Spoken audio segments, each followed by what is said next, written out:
Very good morning to everyone. Thank you so much for joining us for session 3 of the Climate Governance Malaysia, Asian International Arbitration Centre and Malaysian Bar Council's webinar series on international investment agreements and investor-state dispute settlement. We are in conversation with Astrid Puentes Riaño, the third United Nations Special Rapporteur on Human Rights and the Environment, on international investment agreement and investor-state dispute settlement impediments to the right to a clean, healthy, and sustainable environment. We're so happy and grateful to have with us three wonderful panelists. We have, of course, SR Astrid Puentes Riaño. We have Professor Jomo Kwame Sundaram, Research Advisor at Khazanah Research Institute, and Mr. Kiu Jia Yaw, the Chair of the Environment and Climate Change Committee of the Malaysian Bar. So without further ado, I'm going to turn it over to Mr. Kiu Jia Yaw to give some introductory opening remarks, and then we have Professor Jomo who will provide further opening remarks to frame the conversation, and then we'll proceed to Astrid's conversation itself. So let me hand over to Jia Yaw. Thank you, Elizabeth, and hello and welcome to everyone joining us for this final session in our series. It is a genuine pleasure and it's a distinct honor for the Malaysian Bar to collaborate once again with Climate Governance Malaysia, CGM, and the Asian International Arbitration Centre, IIAC, and EuroCham. Our collaboration is central to the Malaysian Bar's core mandate, upholding the rule of law and justice. This is where the theoretical meets the practical and the urgent. So we're here today because we must ensure that our legal architecture, especially the frameworks governing international investment, is fit for addressing the triple planetary crises of climate change, biodiversity loss, and environmental pollution, and aligned with the global goals we have committed to, including the ones on climate change and the Sustainable Development Goals. The global consensus is unequivocal. The right to a safe, clean, healthy, and sustainable environment is a universal human right. So we are proud to see this momentum acknowledged regionally, particularly through the ASEAN Declaration on this right, and domestically through Malaysia's own National Action Plan on Business and Human Rights, the NAPBHR. So today we look at the core conflict that sits at the heart of this series, how international investment agreements, IIAs, and investor-state dispute settlement, ISDS, can interfere with the right to a clean, healthy, and sustainable environment. How do we reconcile the legacy of old-style international investment agreements and ISDS system with the human right of citizens to a healthy planet? This system and the regulatory chill it imposes has the potential to paralyze the state's ability to enact crucial climate laws and policies, effectively putting profits over people and planet. So we are immensely privileged to have with us UN Special Rapporteur Astrid Puentes Riaño and Professor Jomo Sundaram, two towering giants whose work is vital in identifying and addressing these inconsistencies and in showing us the pathway to a more just and sustainable investment regime. So on behalf of the Malaysian Bar, I thank our partners and you, our audience, for joining us in this crucial conversation. Thank you. Thank you so much, Jia Yaw. And so I'd just like to turn over to Professor Jomo Sundaram for his remarks to frame this conversation. We are so glad to have him with us. Professor Jomo, please. Thank you very much, Ms. Wu, and thank you, Mr. Kiu, for your opening remarks. As a non-lawyer, I'm probably less optimistic about the law. We have to recognize that, especially when dealing with investment regulations, we have a very difficult situation because investment regulations, by and large, are intended to protect investor rights, or what are perceived as investor rights. Not only property rights, but a whole range of other rights which they see as, in contract law and so on and so forth. So what we have now is a situation where, while I share the sentiment of this particular seminar that we are trying to have a much safer environment and so on and so forth, in fact, in law, most of it is not just justiciable. And this is the problem. What is often possible is a negative approach. So since the 1980s, for example, I have been campaigning against the kind of logging which has been taking place in the environment, which has in turn adversely affected the quality of river waters and so on and so forth. And what we see is that, in fact, the use of law, but in this particular case, in the Borneo states of Malaysia, but also in many other countries, the use of law has not really been able to provide legal remedy to this situation. We have seen in Malaysia, for example, where there has been a great deal of logging in the peninsular Malaysia, which is Ms. Puentes may not quite appreciate this, but there are different laws which govern the rights of states in the federal system in Malaysia, and in the peninsular Malaysia we have seen a ban on logging in operation since the early 1980s. It was very hard fought, but for all intents and purposes, we see gross violations of that, and particularly some of the indigenous communities of this country, but also other communities who are living on river systems. For example, in the Pahang River, we have seen the logs which have been logged but not deemed worthwhile to harvest and deliver to sawmills being blocked and so on. So we find that, in fact, it has been very difficult to use the legal system to protect the environment. Yet another instance, for example, is the fact that a great number of vegetables are grown in this country and sold to neighboring countries. And Malaysians themselves are not protected. If you have, for example, the excessive use of pesticides, which are glyphosates and other pesticides, which are hugely problematic for human health, and we can go on and on about that. I have not seen any particular case, for example, which to address the problems of diabetes. The number of people who are identified with diabetes in this country went up from about 8% 4 decades ago to about 25% currently. And mainly going from type 1 to increasingly type 2 diabetes. So again, you don't have any kind of protection of health of the consumers and so on and so forth. And I can go on and on, but I think the key point to remember is that, in fact, there is no investment agreements, and whether they are bilateral investment treaties or BITs, as they were often referred to, and most importantly, chillingly, since the end of the last century, but especially in recent years, we have seen routinely ISDS, investor-state dispute settlement arrangements being introduced in all kinds of agreements, which are hugely problematic, and poor countries are unable to deal with it.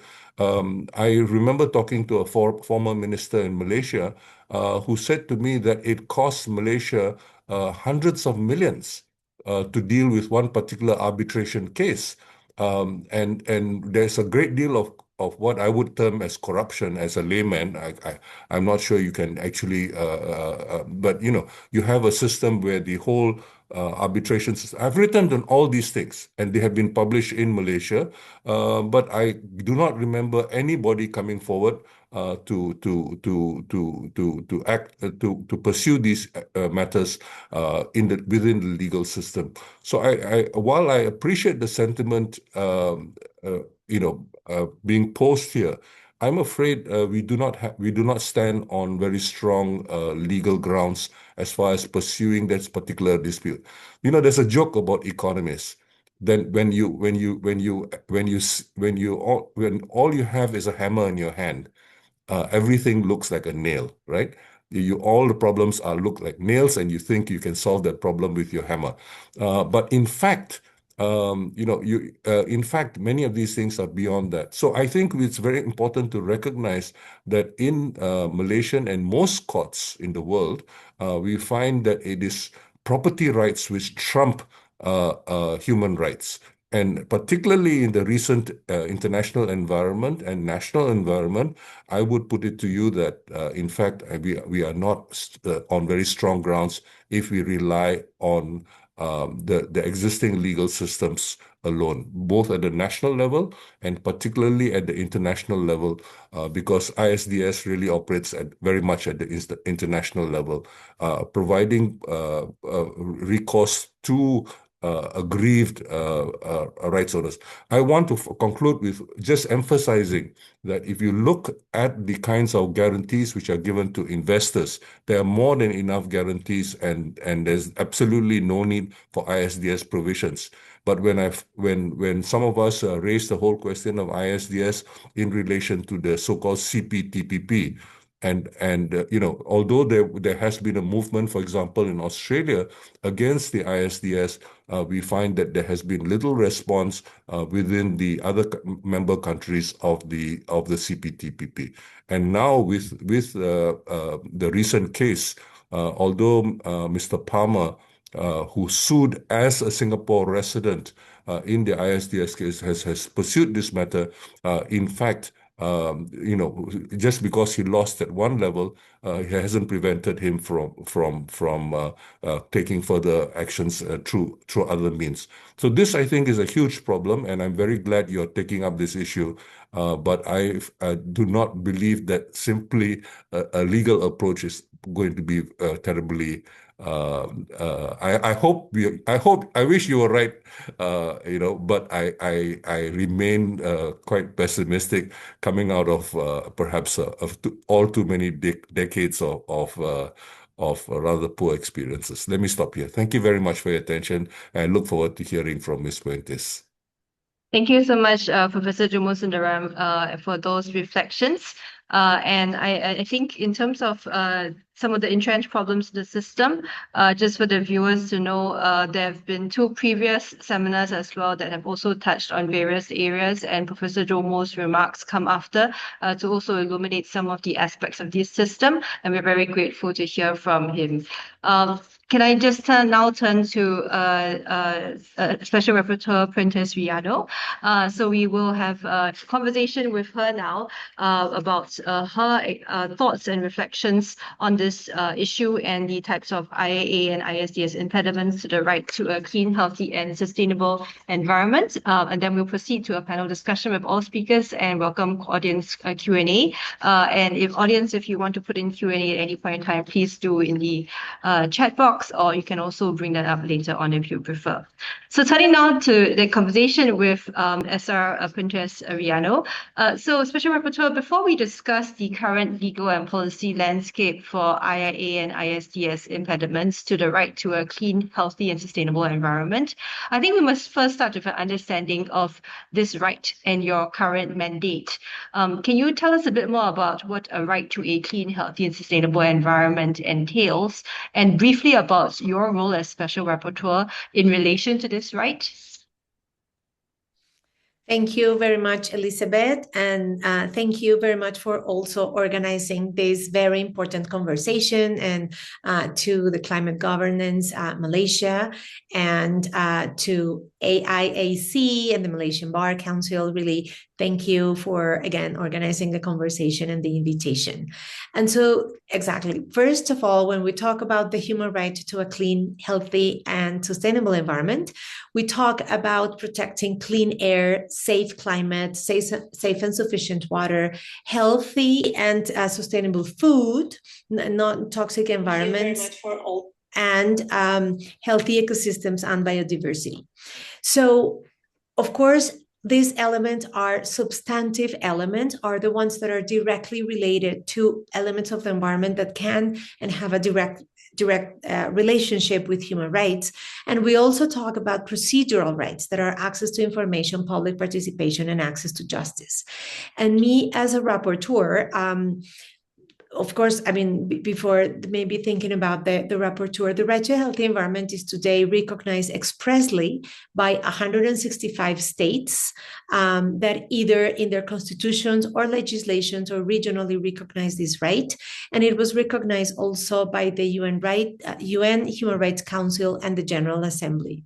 And because of this large recognition, some of us already say that the right to a healthy environment is customary international law, which means that is globally recognized. And I definitely agree with Professor Sundaram that the fact that it's in the law, that doesn't mean that it's actually protected. And of course, the law is a piece of the puzzle that we need to solve environmental problems. And so there also comes my role as a rapporteur. I have a mandate from the Human Rights Council to examine human rights and to contribute to clarify obligations of states to promote, identify and protect, promote best practices, identify challenges.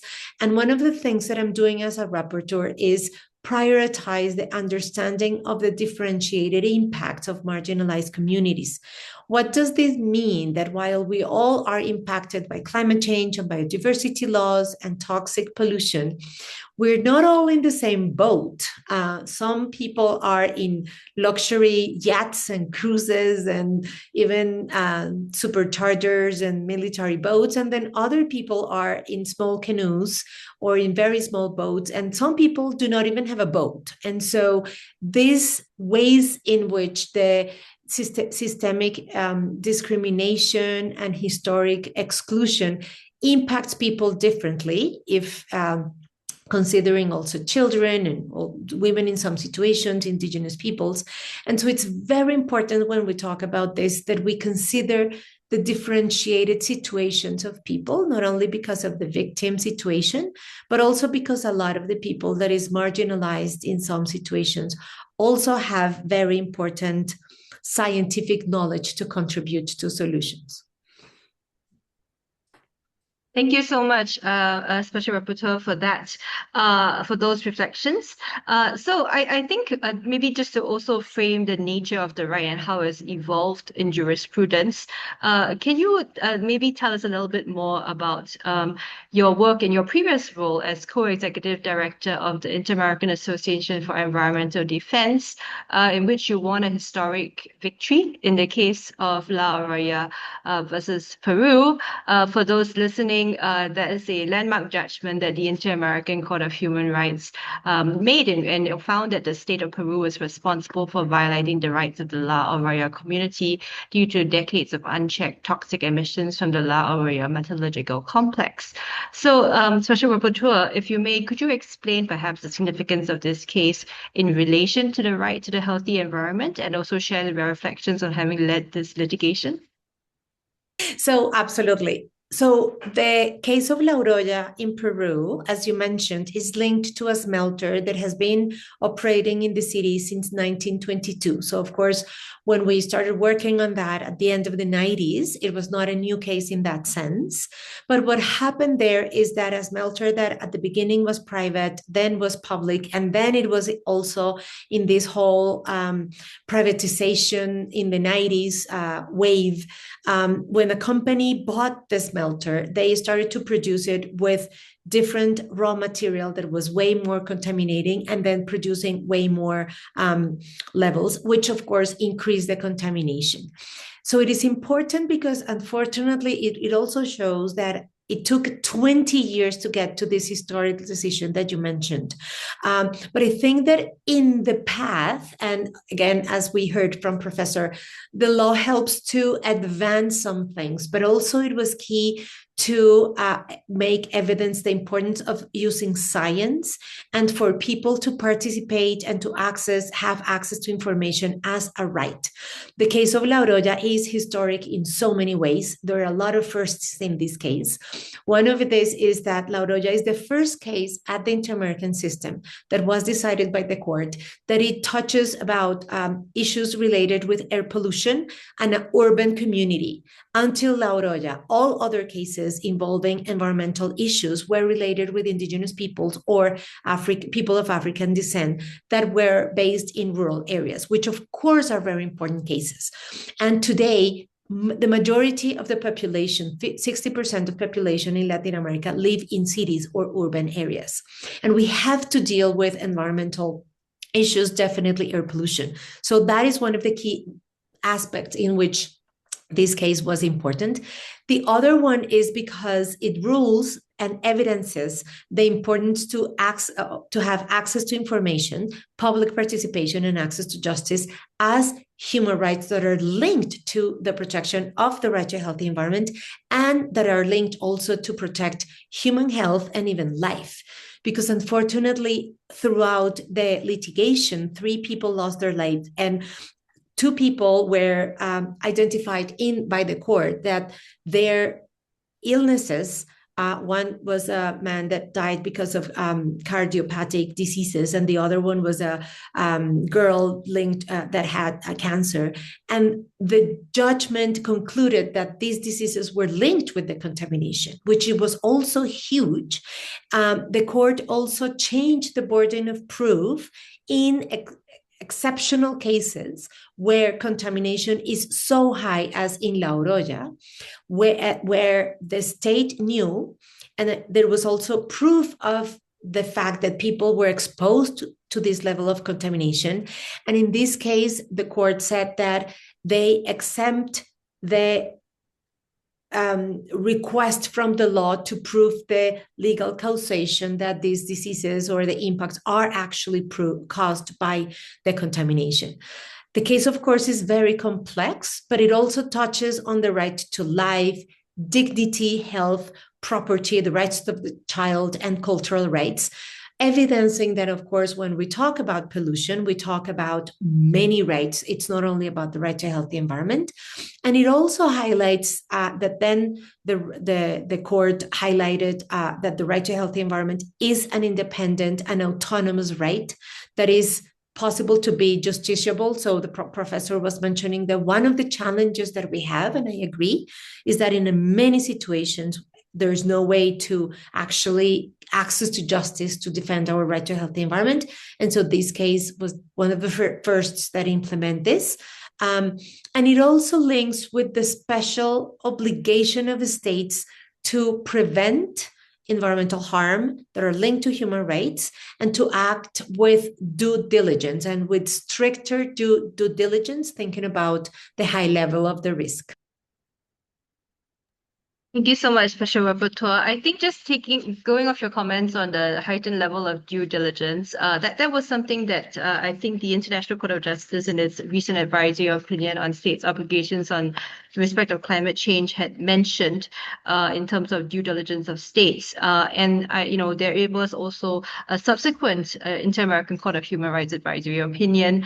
And I was hoping that you could perhaps comment on the manner in which these 2 recent groundbreaking advisory opinions have pronounced on the right to a clean, healthy, and sustainable environment, as well as states' obligations in relation to this. So drawing from La Oroya and Peru and now into the advisory opinions.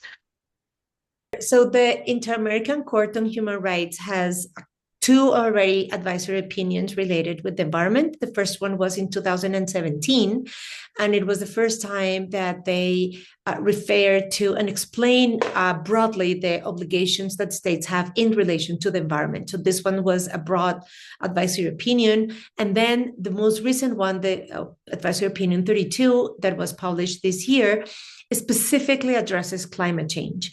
And I think that one of the key aspects is that they again reiterated that the human right to a healthy environment is an autonomous right that is fundamental for the enjoyment of all human rights, and that states have the obligation to protect this right. And they, in La Oroya, the court highlighted that the breathing clean air and in general clean air and clean water are essential elements of the right to a healthy environment.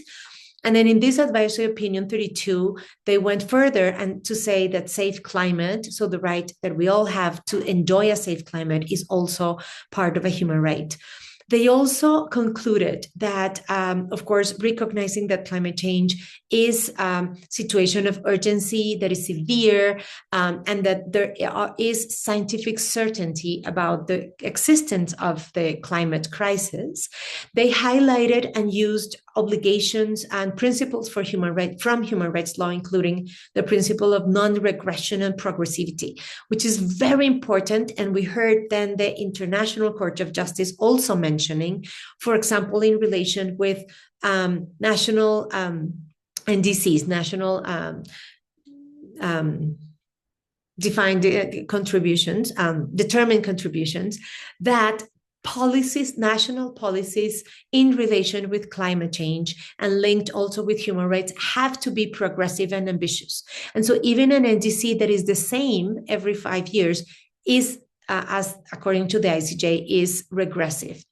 Definitely the specific recognition of the right to a healthy environment as a human right was very important, both by the Inter-American Court, but in that case, the Inter-American Court was again reiterating that. But for the International Court of Justice, that was the first time that they said that. And to me, honestly, it was one of the biggest surprises and good advances from the ICJ, that they categorically concluded that the right to a healthy environment is a precondition, and it is essential, and it is inherent to guarantee of all human rights. And it is also fundamental for states in order to effectively fulfill other human rights for people. So in that sense, even states, and in ASEAN, for example, there are some states that expressly recognize the right to a healthy environment, others do not. But that's one of the arguments that I use, that actually recognizing the right to a healthy environment gives more tools for states to protect all other rights and to be able to better control and prevent environmental harms that can impact also climate. In the relation that you also mentioned, the due diligence, both courts mentioned that states have a due diligence to prevent further environmental harms and climate. The diligence, because of the level of risk, is stringent, is what the word that the International Court of Justice uses. So it's not any diligence, it's not any due diligence, it's stringent, because climate has a very high risk of already impacts that we are seeing, but it has high risk to continue.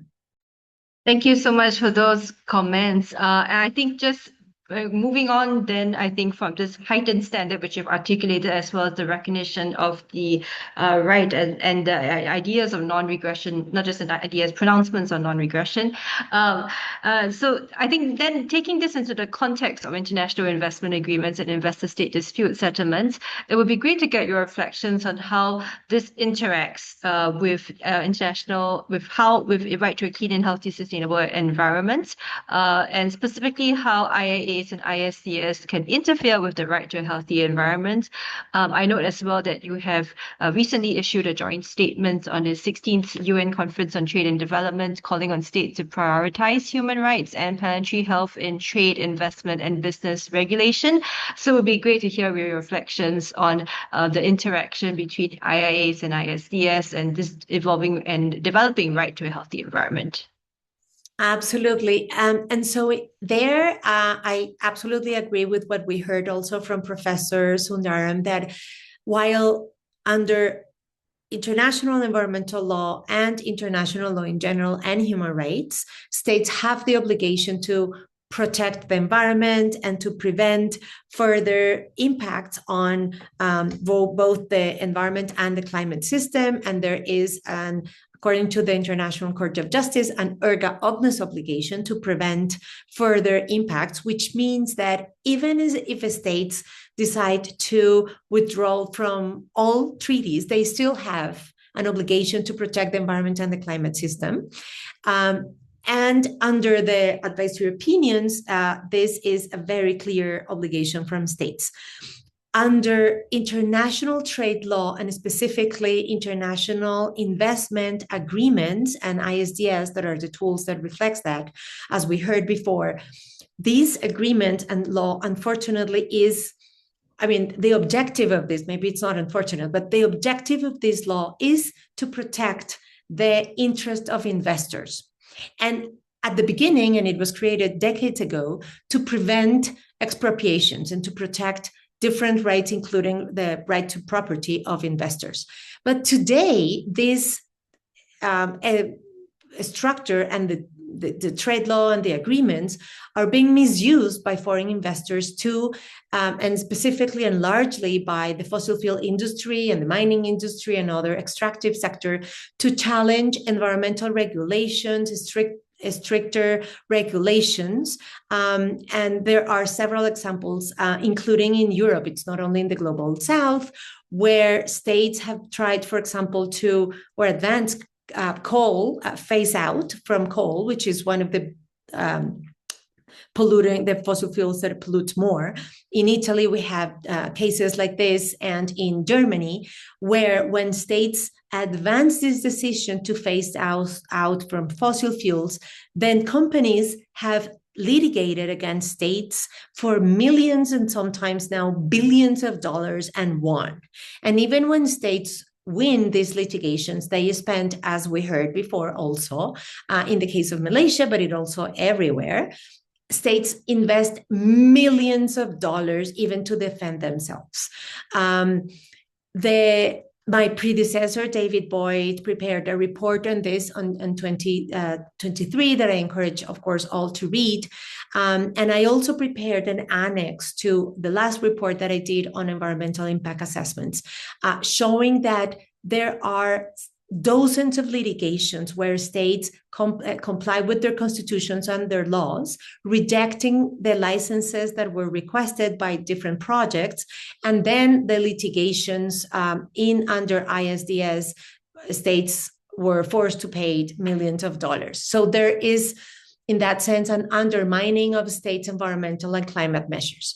Then the other consequence of this is the powerful, the chilling effect that it creates, because states, especially if they are not very powerful or wealthy, they are now unfortunately having this chilling effect of not advancing as much as we need climate laws and action and environmental protection actions, or delaying regulations. We're also even seeing weakening of environmental impact assessments legislations because it's linked to this.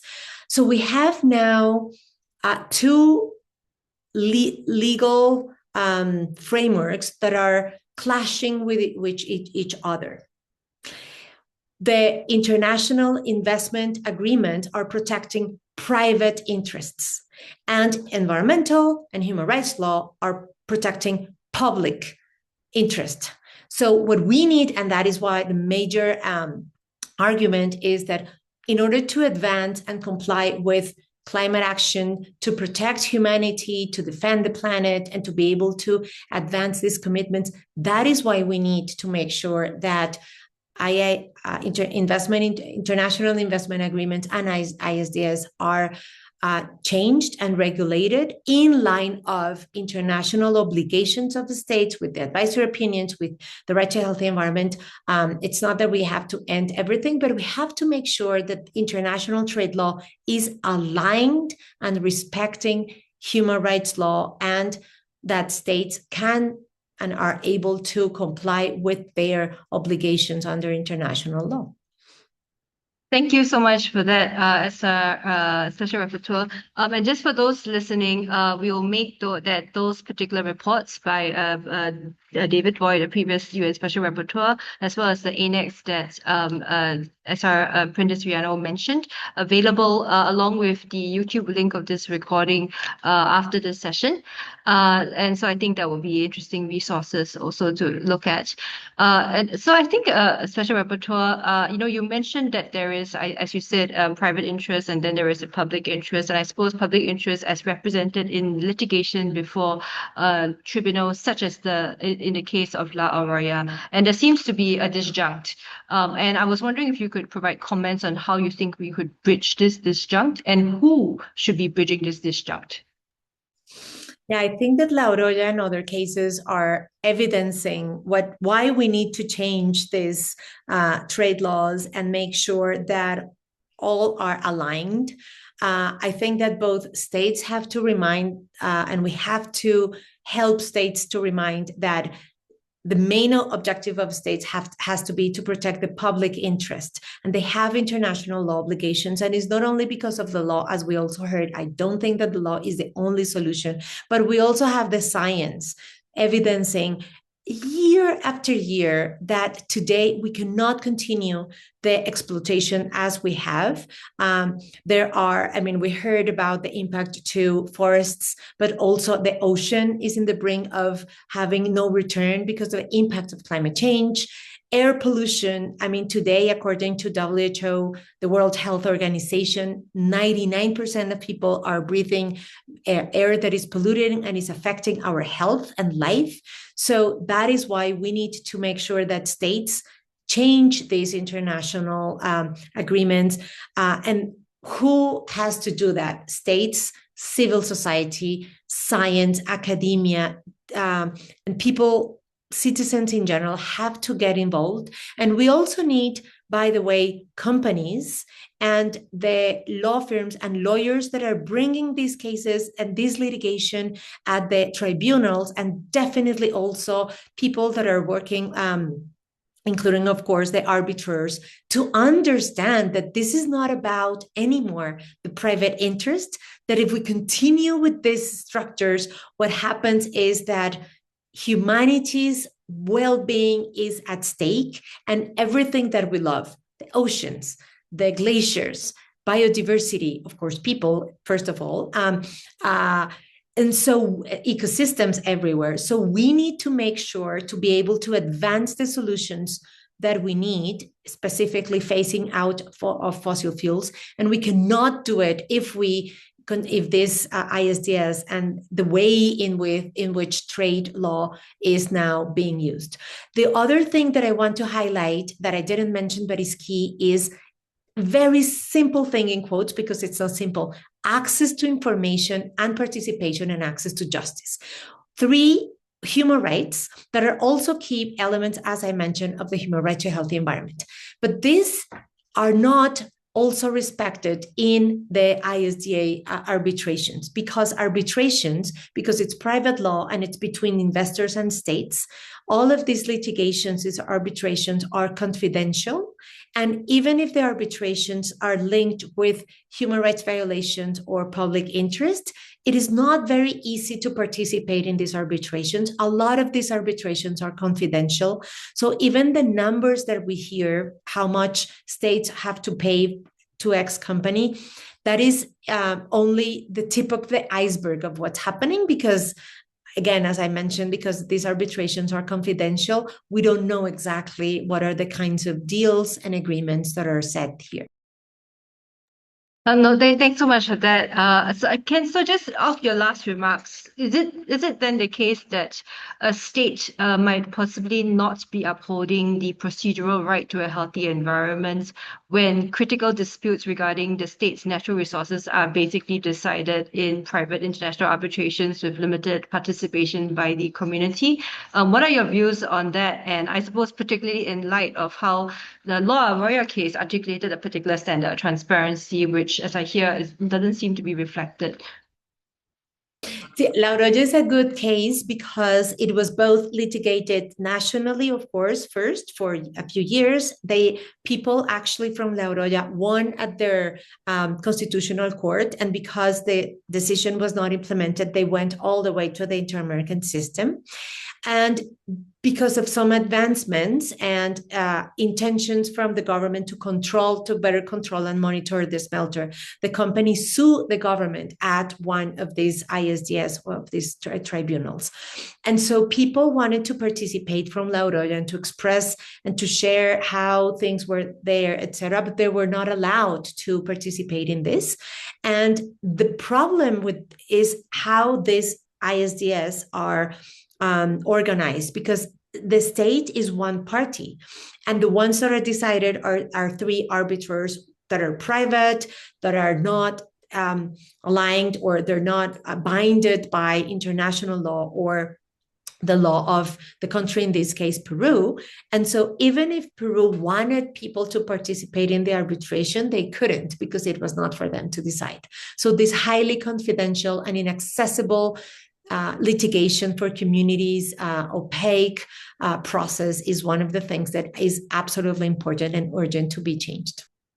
Thank you so much, Special Rapporteur. And I think it was really interesting because Mr. Toby Landau, KC, in the first session also made comments alluding to the lack of participation of communities as well as the fundamental nature of how arbitration and the processes involved may not necessarily be aligned. And I really resonate with your comments that you made just now about the role of lawyers and the kind of choices that lawyers need to make when they function within this system.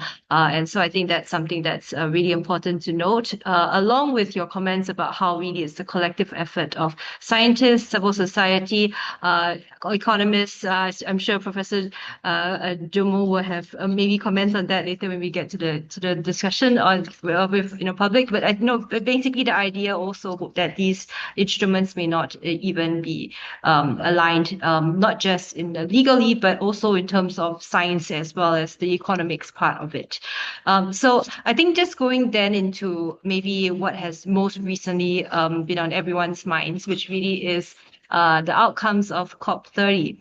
And just before COP30, you had issued a joint statement with 24 other special rapporteurs on the need to advance human rights-based climate action in accordance with the International Court of Justice's recent advisory opinion. But the outcome of COP30, had perhaps mixed results. There is the Balanced Package, which launched the global multilateral for collective action and secured a commitment to triple adaptation finance. But the formal text also failed to include a binding phase-out of fossil fuels, leading instead to a voluntary roadmap for transition. And so it does seem that these outcomes fall short of the what you called for in your statement with other special rapporteurs. I was wondering what your views are on this, and also what are the implications potentially for the system of international investment agreements, IIAs, and investor state dispute settlement, ISDS. Sure. I mean, there were a lot of expectations in COP30 in Brazil because of the leadership of Brazil. It was the first COP, of course, that was going to be in the Amazon, and that was definitely an important message to be included and considered at COP negotiations. It was definitely also important because it was the first COP after the advisory opinions, especially, of course, the International Court of Justice. And while we saw positive element in the Mutirao decision, that is the broad one, expressly including a reference to human rights and to the human right to a healthy environment, also including references to forests, land, and for the first time to the ocean and to the importance for protecting ocean, which is important. The just transition decision, including also very important, strong human rights language, and the Belen mission, as you mentioned, the 1.5, etc. A lot of these decisions are not going to be binding per se, although we also have the advisory opinion saying that climate COP decisions are binding, so we have a gray area there. But we also wanted, and in the statement that you mentioned, we, from special rapporteurs, we wanted and we suggested states to have the advisory opinion as a framework.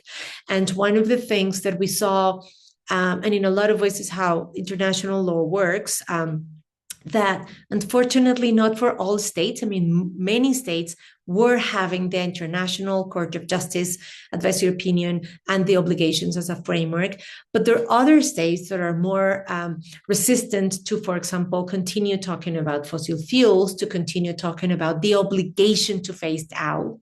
And this is something where we hit a wall. And unfortunately, there was not like the strong decisions that we wanted. And that said, in the last moment, in the last hour, because of the difficulties also of the consensus and the negotiations to move forward, there is the possibility now to have this other pathway to start talking about how the phasing out of fossil fuels will happen. So it's not going to be part of the COP decisions per se, but we have this new conference that Colombia and the Netherlands will be leading. And I think that this is a good way to see how when when we can't advance in obligations and we can't advance on actions, then we have to also be creative under international law and see how we can move there. And with the ASEAN declaration, I was thinking a lot about the Southeast Asia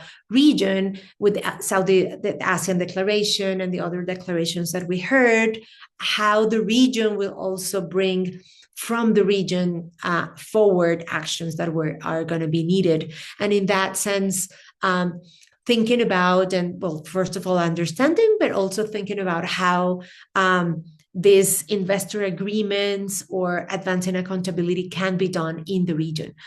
We were talking also how some European states have withdrawn from the Energy Charter. And that is something that some states can start thinking about it, but also advance legally those steps to do it.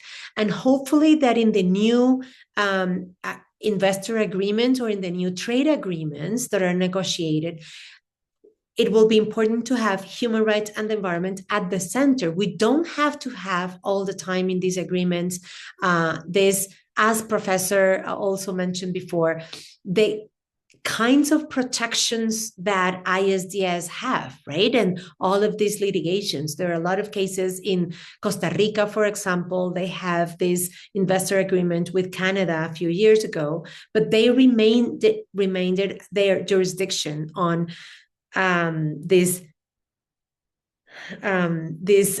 conflicts and disagreements, and that is one thing that prevented to go to have ISDS, right? So it can have, and states can have trade agreements while protecting the public interest and their own obligation to protect human rights, the environment, and climate.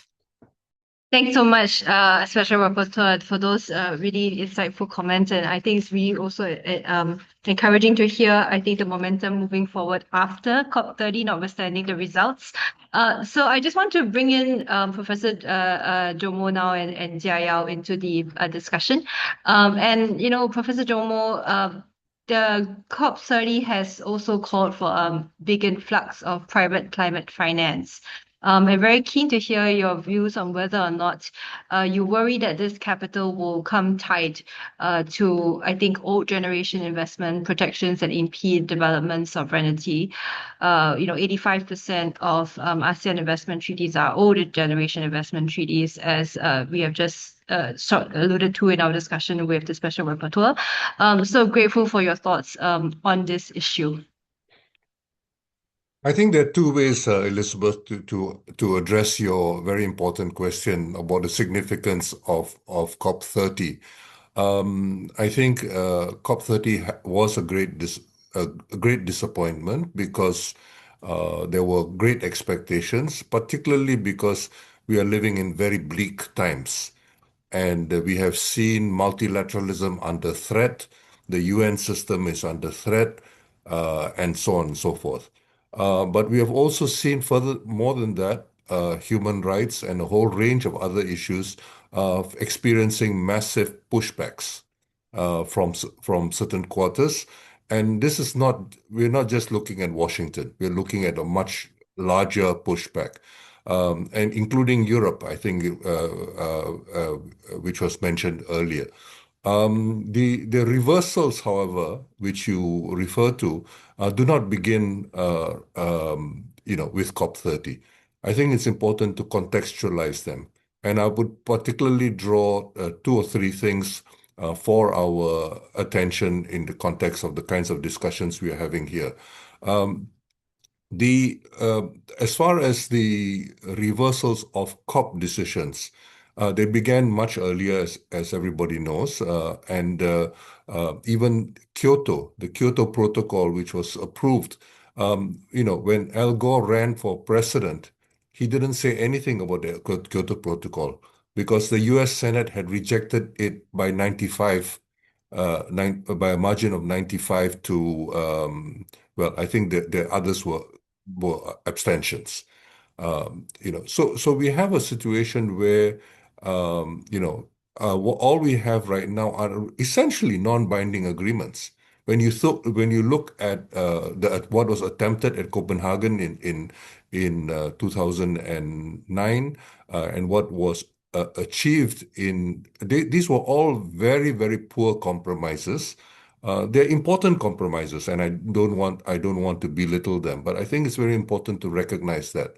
Also, if you look, for example, at ISDS, while there are all kinds of investment guarantees which have come in the past, what we had at the beginning of 2017, after President Trump was elected, was Robert Lighthizer, the U.S. Trade Representative, provided the justification. Trump was just against the Trans-Pacific Partnership, which many of us were critical of, but which the Malaysian government pushed through. But what happened was that Trump withdrew from the TPP, and Robert Lighthizer explained that his only justification for withdrawing was not to go through all the things which were associated with the Trump's general view about climate and so on and so forth. All he said was one thing: ISDS allows US sovereignty to be challenged. And this, I think, is very important. So in other words, the US is not going to participate in any multilateral system where its sovereignty is supposed to be a matter of international dispute. So you find that the US will increasingly use the multilateral system, for example, the UN Security Council and other aspects of the UN system, only when it suits them. When it doesn't suit them, they're not going to be particularly bound by the the multilateral system. And the only other multilateral organization to speak of in this context is, of course, the World Trade Organization. And as far as the World Trade Organization is concerned, the U.S. not beginning with President Trump, but beginning with Barack Obama, the U.S. has basically jammed up the dispute settlement arrangements in the World Trade Organization. So you can't even raise issues through the World Trade Organization. Now we have, in the form of the so-called Liberation Day tariffs, but also during the first term of President Trump, we have a rejection of the principle of most favored nation status for all members of the World Trade Organization. This has been violated time and time again, okay, and nothing happened. Now, going back specifically to ISDS, what we find was that Lighthizer went on to elaborate that the U.S. was going to be would be vulnerable. And there was, of course, for those, and I'm sure Ms. Puentes knows this very well. In 2017, what had happened was that previously under President Obama, the U.S. had basically canceled the pipeline from Canada right down to New Orleans, if I remember correctly. Now that pipeline, that was basically a violation of an investment agreement, and TransCanada was suing the United States. And although the US had never lost any ISDS case, it was so blatant that there was a real possibility of losing out. Let me move quickly to another example. During the second year of the pandemic, the Glasgow Agreement said that there would be no more coal, pledge no more coal. Now, there are particular reasons why the UK government is very happy very comfortable with this, because Mrs. Thatcher had wiped out the coal workers union in the 1980s and so on and so forth. But what basically happened was within less than half a year, the Europeans were talking about reopening coal mines, and using coal-fired plants once again, all in an attempt to block President Putin. Okay? So you can see how contingent these commitments seem to be. And we see violation against violation about things which have been agreed to in previous COPs. So for me, the possibility, certain possibilities, we all dream and desire many things to happen at these COPs. But for all intents and purposes, when a COP is measured by the measure of success of a COP is how many people come to the COP, and how many, and the host country proudly brags that 3 times as many private jets arrived at the host airport. I mean, this is a travesty. So I think we have to put this particular disappointment, which you correctly highlighted, Elizabeth, within the larger context of how the whole COP agreements have basically been facing setback after setback since the 1990s. And the people who are lionized as heroes of climate, including Mr. Gore, have a lot to account for. So I think it's very important to recognize, I think Ms. Puentes highlighted this earlier, that we are now facing a situation where the Amazon is already ravaged in many ways. The only remaining forest is now an area subject to huge disputes. One, a civil war between the DRC and some of its neighbors. Well, I shouldn't call it a civil war, but it's often referred to as a civil war. And the other major development is mining. There's a lot of mineral potential, which is what interested King Leopold in the first place over a century ago, when Leopold basically colonized Congo, not as a national colony, as a personal property. Okay, so we really have a lot to on our hands. And many of the developments, even within the Southeast Asian region, demand attention. So I think what we really need to think about is not to focus on, one of the big problems I find of the current era, where we are all looking at the latest in social media, is that we often lose the larger perspective of how much we are, it's like what Michael Jackson's moonwalking, we think we are moving forward, but actually we are not really moving forward. Okay, or and this is the problem that we face right now. So I would say, yes, it is a disappointment, but what's new? And let's look at what is happening and why it is happening, and what we can do going forward. So coming back to the theme of this, what does it mean? It means that after Lighthizer pulled the US out, we are all weaker states than the US. We are all weaker states than the US.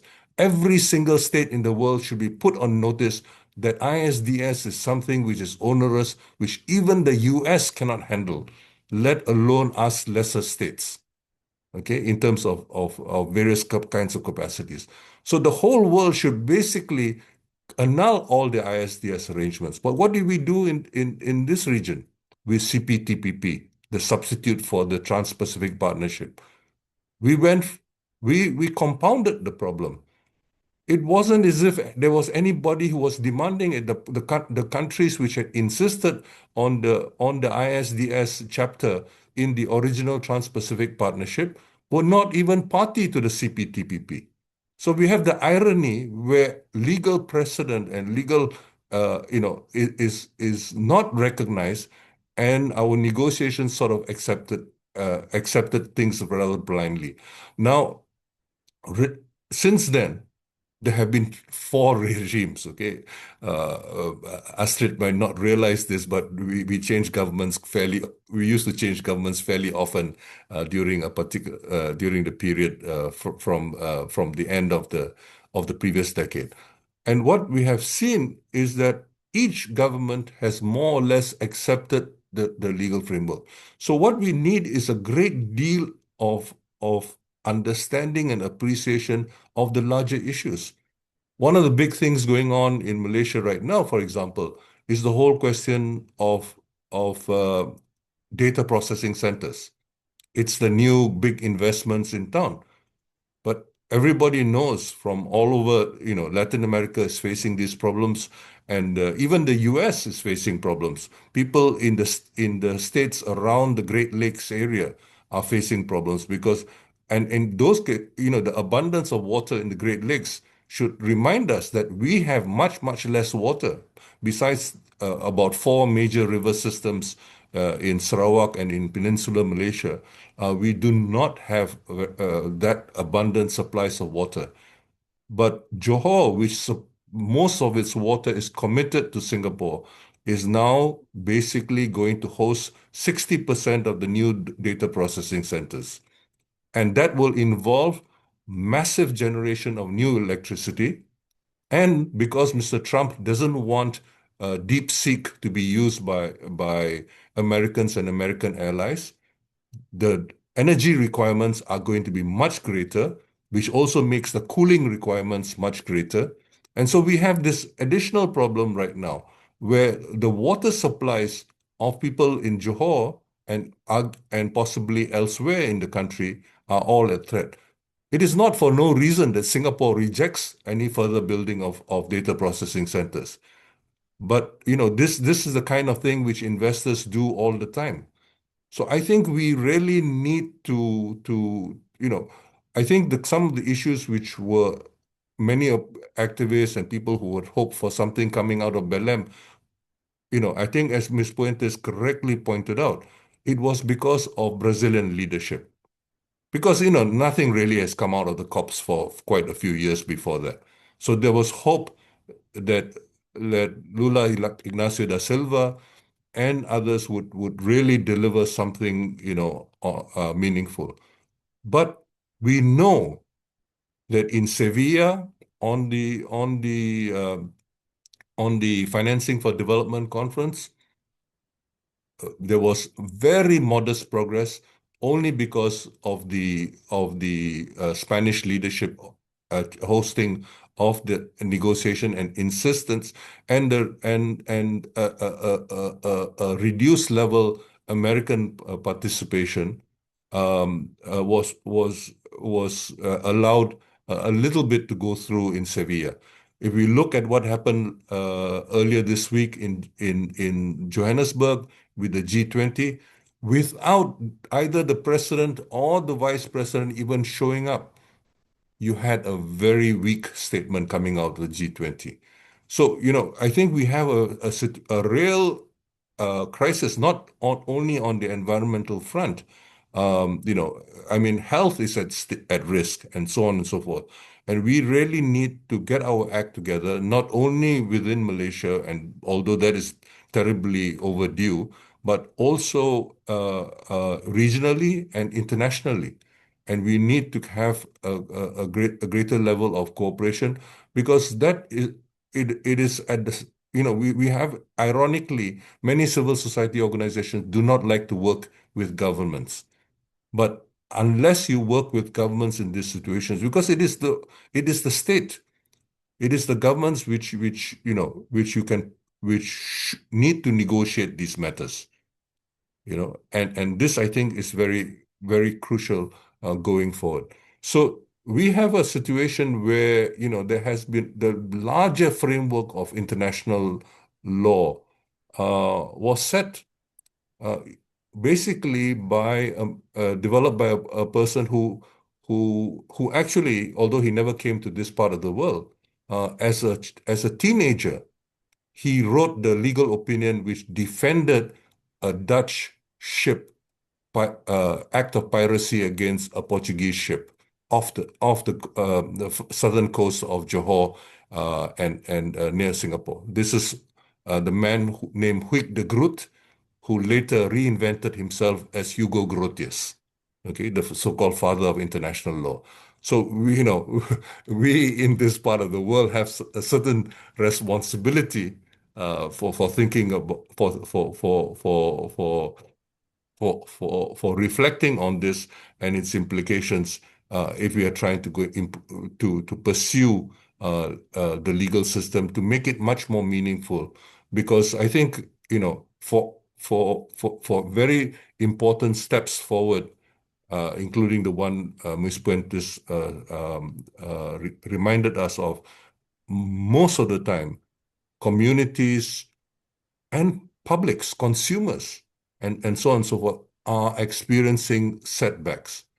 I mean, we in Malaysia, for example, we are supposed to be the third largest consumer of microplastics. Okay, nothing to be to be proud of, and I can go on and on with other such examples. But the point is that we do not have a safe environment in which we live on a broad range of and this is why I think that unless we push governments and civil society to act much more directly and effectively on many of these issues, it's going to be tough, very tough, making any progress in these very, very dark times in which we live. I'm sorry to be so pessimistic, but I cannot exaggerate how difficult these times are. So thank you so very much for that, Professor Sundaram, for those very extensive and thoughtful remarks over a number of really critical areas, which provides also the context within which current developments are occurring. And I think, just opening this up to, to the whole panel, to Ms. Puentes Riaño as well as Mr. Kiu Jia Yaw. I think coming off that discussion, we have one of the questions from the audience, which I think really also touches on some of the points that Professor Jomo has raised. And the question is really regarding how there are strong critiques of multilateralism on one side, and then there is sort of a blind optimism and positivity on the other. But neither really helps to advance progress at the speed that the planetary crisis really demands. So what are your views on a pragmatic middle ground on how to acknowledge institutional failures, a number of which Professor Jomo has raised already, but at the same time also commit to certain structural changes in how decisions are made multilaterally? Is that even possible? What are your views on that? Maybe I'll just pass to Professor Jomo first, and then to the Special Rapporteur to address this to first. Sorry, I thought the question was for Mr. Q. No. No, so I think maybe for you first, and then as the Special Rapporteur, and then I'm a bit worried about time, so perhaps I might ask Mr. Q a different question. But I think this question really is maybe appropriately answered by you, also because of the answer that you just gave, setting out that I think very comprehensive map. And this question really asks about how do you find a pragmatic middle ground? On one hand, you have institutional failures, and you have strong critiques of multilateralism, and on the other side, you have optimism and a sort of blind positivity. So is there a middle ground, and how do we actually move forward on multilateral decisions? Yeah, I guess I'm not interested terribly in the middle ground. I think we have to be realists. We have to look at the world as it exists. We have to understand the background to it historically. These are all very important. But the question is, why has multilateralism seemed to fail? Okay, that's the key question. And the multilateralism is under assault, primarily because this whole situation has changed after the end of the First Cold War. So we have had a situation in the last 35 years where, increasingly there was a period which, the very influential American journal called Foreign Affairs referred to as sovereigntism and so on and so forth. Now we have a situation where, you have so-called selective multilateralism. You use the UN Security Council because you have a veto power and so on and so forth. You also you make use of the World Trade Organization to enforce, for example, trade-related intellectual property rights, TRIPS. but you ignore the World Trade Organization as far as providing most favored nation status to all other members because it doesn't suit you, and so on. But unlike many of my economist colleagues, I'm not all that excited about the tariffs. And in fact, it is quite possible, many people expect that within the next half year, Justice Roberts and the U.S. Supreme Court might actually find some way of, politely saying to the administration that, what they have done with the tariffs is basically illegal. Okay. And what this basically will mean is that, if you look at many of Trump's recent statements over the last 3-4 months or so, he's already prepared for this. The point is that once those tariffs do not go through, but you have all these other secondary agreements, the ART, for example, in Malaysia, and so on, those will stand because these are things you have negotiated with Washington. And this is why I have been urging people in Malaysia and within the region to look very carefully at how Claudia Sheinbaum, the president of Mexico, has managed to handle this situation. It's a very tough situation. You're not going to win, but how do you minimize the losses and so on and so forth? Likewise with Mark Carney, the U.S. Neighbor to the north. Now, you contrast that with China. Now, the thing with China is that we do not have the kind of clout China has, either militarily or economically, technologically. So trying to emulate China in this regard is not going to be terribly helpful. You look at what Lula Inácio da Silva has done as far as Brazil is concerned. And, I'm not sure he has achieved all that much. I mean, many of us like it because it's principled and so on and so forth. But more recently, in the last few weeks, you will see that they are trying to find a way out. Part of the problem, of course, for Brazil is that President Trump seems to be committed to, Jair Bolsonaro, the former president who tried to do a coup against himself and so on and so forth, and then basically try to do a coup against Lula after his re-election. That was motivated, it's something idiosyncratic and personal. I don't know how one addresses these kinds of things. But as far as Malaysia is concerned, you have a kind of different situation, the region, Southeast Asia.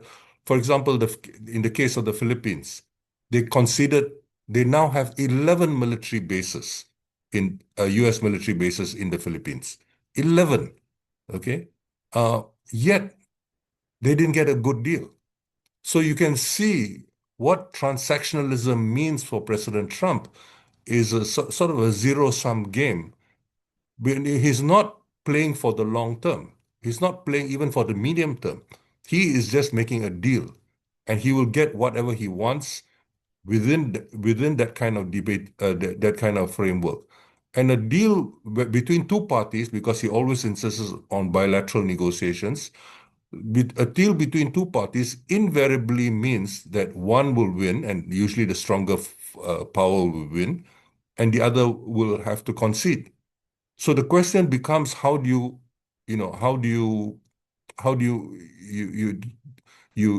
try to protect your best interests in what is obviously a constrained situation. This unfortunately is the world we are living in right now, and this is where I think it is all very well to take the high moral ground and criticize all kinds of things, but it becomes, from a point of view of policymakers, the crucial thing, I think, is to recognize what are the larger interests involved, and to protect those interests, and to concede insofar as absolutely necessary. And this, I think, is why I think looking to North America at Madame Scheinbaum and Mr. Kani is instructive and useful for us. But that, of course, involves government relations. What does it mean for civil society? I think we often find in many governments they simply do not have the resources to pay much attention to the kinds of issues which are being discussed in this seminar. So I think it's very important for civil society to raise these issues, but to raise them and make solutions about how they can best be protected. If the issue is posed in terms of small communities which are threatened, as desirable, as commendable as that is, very often it's very difficult to get popular support for it, broad popular support, which is often needed to get governments to move on certain things.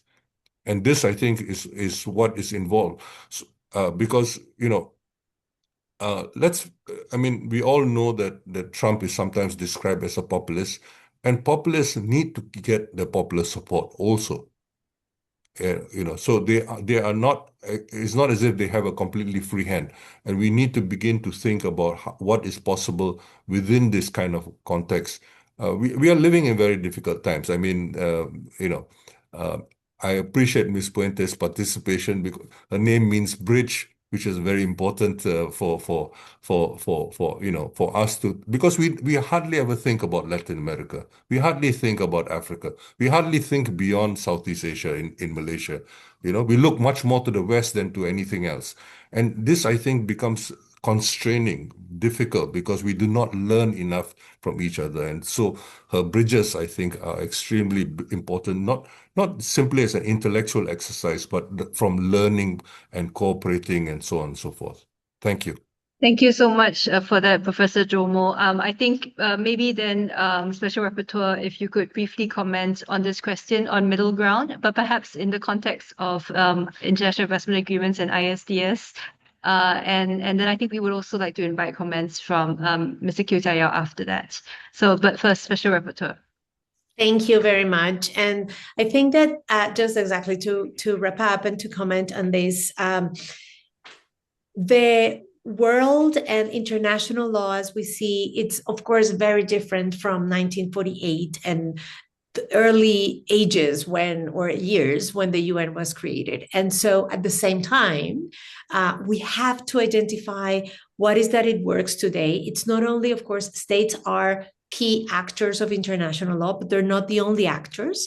And there are many examples, and I just want to use one for when the UN recognized the human right to a healthy environment. Of course, it was the decision of states because people, like citizens, cannot vote.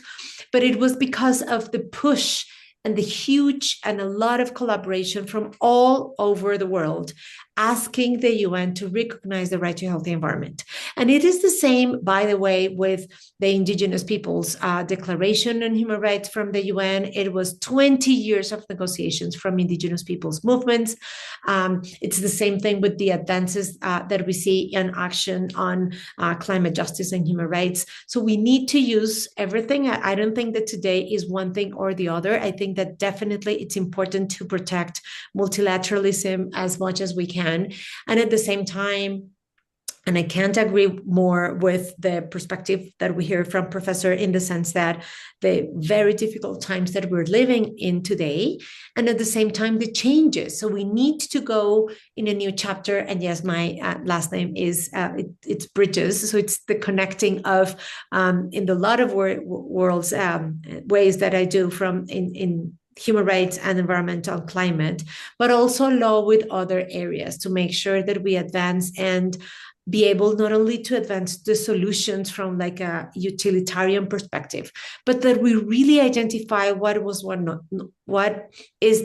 working. And of course, is not that multilateralism was perfect before, in a lot of ways, we today are seeing everything that is like the big flaws exploding, which is also a great opportunity to start things and advance improvements, and definitely linking bridges and work and collaborations from the global south, what is called the global south, but from like Southeast Asia with Africa, with Latin America, where there are also huge knowledge, expertise, and richness in not only from the environment and natural resources, but mostly also from traditional and ancestral knowledge. I think that that's key. And there are so many examples of how indigenous science or traditional ancestors and knowledge science it can contribute. This year, we heard from science that the ocean, deep ocean produces oxygen, and it's the black oxygen or dark oxygen. But that's exactly what indigenous peoples from the Pacific have said for decades, if not millennia, right? So those are like examples of the interconnections of the new different systems that we need. Of course, when I think about the right to healthy environment and this law and the advisory opinions, really it's one step to the reinvention of so many systems that we need to get to, including, of course, how the economy is built, the transportation system, the food systems, and hopefully that we end in as nature is as well, right? Like in a very diverse ecosystem where justice can advance. And definitely one of the important steps forward is to advance the changes for the international trade, because if we continue paying polluters for their cases, that is going to prevent a lot the real advances that we need to have. Thank you so much, Special Rapporteur. And I think now we'll turn to Mr. Kiu for addressing this particular comment on the middle ground, a question on the middle ground. But it'll be great, I think, to get your reflections as a representative of the Malaysian Bar on the role that you see the Malaysian Bar playing to facilitate the development of legal systems that can protect the right to a clean, healthy environment, including addressing IIA and ISDS impediments. And what's in relation to the middle ground, your views on that, and then within the Malaysia context, how the Malaysia Bar should respond. Thanks. So I'm mindful of the time, so I'll try to be as quick as I can. I think regarding the middle ground, as I typed in the comments somehow, I think about, as a lawyer's perspective, I think, and also bearing in mind what Special Rapporteur just mentioned, I think where she said that, we must use everything. So I think of the middle ground as an outcome rather than what one particular group of experts can think of as a broad middle ground. I think the middle ground is therefore an outcome of many things coming together where everyone's trying their best and thinking about it as a progressive state of affairs. So the middle ground should be then a place that an outcome that we beget because of effective and a proliferation of that struggle between those who have rights, and I'm thinking about human rights, with those who have the duties, right? So within the legal, the legal human rights framework, and so the platforms are very important for resolving, for updating, legacy investment agreements, ISDS mechanisms as one species of examples, aligning it with what we already know, right? In terms of the planetary crisis, regarding the impact of how we go about economic development. So aligning that requires is a business of change, right? And so transitioning from exploitative development paradigms to more and more sustainable development approaches. So those changes, those struggles happen across a plurality of platforms. So the courts as a forum is one, but the WTO, COP, the different COPs, they are all platforms for struggle. And the better we get at this struggle, then the less disappointing the middle ground will be over time. So I think about it like that. Now, onto your question about the role that the Malaysian bar can play. Certainly, I think from what has been shared by Special Rapporteur Puentes, everyone has a part to play, and also Prof. Jomo has also emphasized the importance of civil society in really raising the priority of this issue, because the government just doesn't have the bandwidth. So the importance of civil society. And here I want to just emphasize that I think of civil society as the thing that happens when different folks come together to pay attention to a public interest issue. So just like this very webinar itself, where us coming together to pay attention and to discuss and to push that, raising the awareness and pushing that conversation is we are creating civic space, and I think in that spirit is really important for the bar to play the role that it can as the gatekeeper of the legal fraternity here, so in advocacy for, I think, firstly, in Malaysia, it's really important for us to amend our federal constitution to expressly recognize the right to a clean and healthy environment. And while we're doing that, we continue to advocate for all laws that are being passed and all laws that are being interpreted to recognize these rights, because in Malaysia, the soft law in terms of National Action Plan on Business and Human Rights, for example, already recognize that the right to a clean and healthy environment is a thing that the Malaysian government must protect, has a duty to protect, and businesses have a duty to respect. Turning to IIAs and ISDS mechanism, I think the bar can play a role of offering support to the government in modernizing Malaysia's IIAs. We must ensure that all the new and renegotiated treaties explicitly contain strong environmental and climate carve-outs. So this is about securing and defending Malaysia's sovereignty, our right to regulate for public welfare and climate action, at this really crucial time, particularly when we are enacting and developing our own climate change bill, ensuring that our climate transition as a oil-producing country is not held hostage by investor interests. The legal capacity building is a role that the bar needs to play to prepare the legal fraternity for climate litigation. We must offer training, capacity building for our lawyers, both public and private, on a complex intersection between international investment law and international environmental law. So this includes utilizing, of course, the weight of recent cases such as the ICJ advisory opinion on climate change that really confirms and clarified that states, including Malaysia, will have fundamental obligations to prevent environmental harm. So this international law can be a powerful kind of shield to defend domestic climate regulations against ISDS challenges. So and lastly, and I'll end with this, is of course the bar should advocate for more and more transparency in the state's participation in ISDS. So thanks, Elizabeth. Thank you so much for that, Mr. Kiu. And I'm going to be very ambitious and ask as a special rapporteur for a final concluding comment. And that is, very briefly, just from what Mr. Kiu has said about all the listeners and those who will participate in this kind of discussions as being part of the big space, do you have any advice for listeners concerned about environmental and climate justice, as yourself being an environmental and climate champion? Thank you very much. I think, well, first of all, thank you for staying still with us, because we're over time.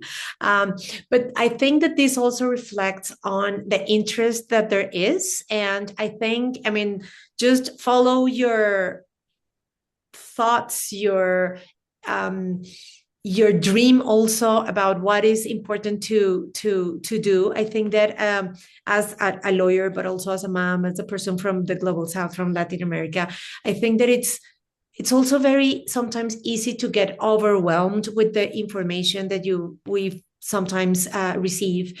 But be aware that making sure that we are either distracted or overwhelmed or depressed is part of the objective of a lot of people that do not want us to do something positive.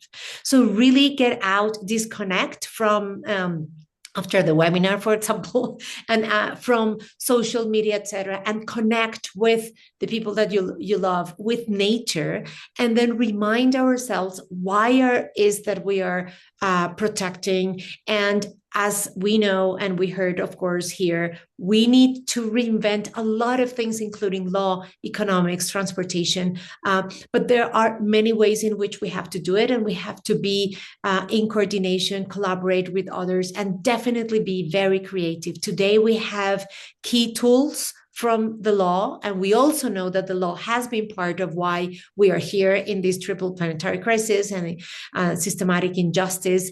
Slavery, for example, was legal for centuries. Me as a woman, it's the right to vote, for example, it's less than 50 years old in Colombia and in Mexico. So there are many things that we have to continue insisting that maybe they look impossible today. As Mandela said, it is impossible until we make it happen. So again, thank you very much for your interest. I hope that the work, of course, first of all, this conversation was useful, the reports that we have done and the statements from the rapporteurs and the mandates. And I really look forward to continue the conversation both through the ASEAN Declaration work plan, other initiatives that we have so that we can advance. And we definitely need all kinds of leadership from youth, from elders. And I really love this intergenerational also conversation. And we need also to continue thinking about and helping both states and businesses also to do the right thing. So thank you very much again for this conversation. And I look forward to continue advancing different solutions and initiatives to make sure that not only the law and the obligations, but also solutions are concrete in reality. Thank you so much, Special Rapporteur, for those very inspiring and concluding words. And so I'll just draw this session to a close. Thank you so much for our audience that stayed with us throughout this very interesting and very important conversation. And we look forward to future opportunities to continue the conversation and also to work together on a number of these important issues. Thank you again, and good day.